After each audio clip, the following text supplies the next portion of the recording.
আজ পৌষ সংক্রান্তি। অনেকেই আবার এই দিনটিকে মকর সংক্রান্তিও বলে থাকে। এই বিশেষ দিনে সকাল থেকে শিলিগুড়ির মন্দিরে মন্দিরে ভক্তদের উপচে পড়ল ভিড়। মূলত মকর সংক্রান্তিতে সূর্যদেব দক্ষিণায়ন থেকে উত্তরায়ণে যান, যার কারণে এই উৎসবকে উত্তরায়ণ উৎসবও বলা হয়ে থাকে। এছাড়াও মকর সংক্রান্তি খিচড়ি নামেও পরিচিত।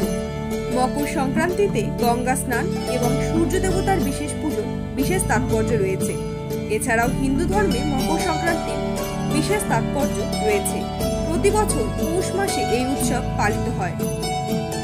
হিন্দু পঞ্জিকা অনুসারে এই সময় সূর্য ধনু রাশি থেকে মকর রাশিতে যাত্রা করে, তাই এই সংক্রান্তি মকর সংক্রান্তি নামে পরিচিত।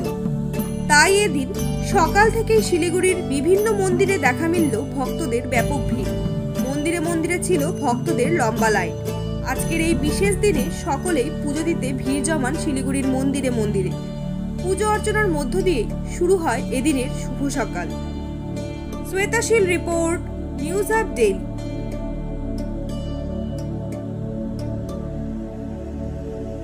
মন্দিরে কি প্রত্যেকবারই আসা হয়?